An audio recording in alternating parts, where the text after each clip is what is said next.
बुशरा बीबी को बनी गाला से अडाला जेल मुंतकली की दरख्वास्त पर समाअत हुई है। स्टेट काउंसिल ने 1 हफ्ते का वक्त मांग लिया है। अदालत ने ये इस्तदा मंजूर कर ली, जबकि चीफ कमिश्नर खुद को कैसे सूबाई हुकूमत करार दे सकता है। अदालत की जानिब से इस्तफसार किया गया। आपने उन्हें कैद तन्हाई में रखा है, ये एक तरह तशद्दुद है। जस्टिस मियां गुल हसन के रिमार्क्स। इसी बारे में मज़ीद तफसीलात जानेंगे। मोहम्मद अली जहाँ हमारे साथ मौजूद हैं। जी अली जहाँ, दरख्वास्त पर समाअत हुई है, मज़ीद क्या अपडेट्स है?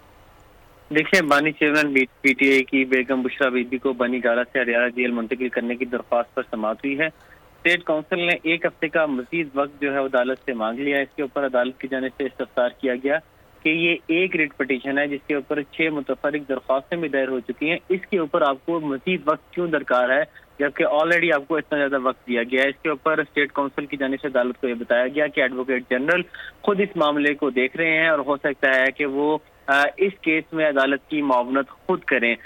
इसके ऊपर जस्टिस मियां गुल हसन औरंगजेब का ये कहना था कि चीफ कमिश्नर खुद को कैसे सूबाई हुकूमत करार दे सकता है।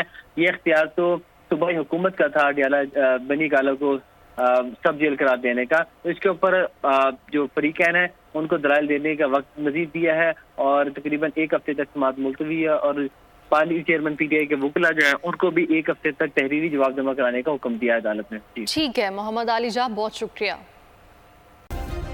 सब्सक्राइब करें और बेल दबाएं ताकि कोई खबर रह न जाए।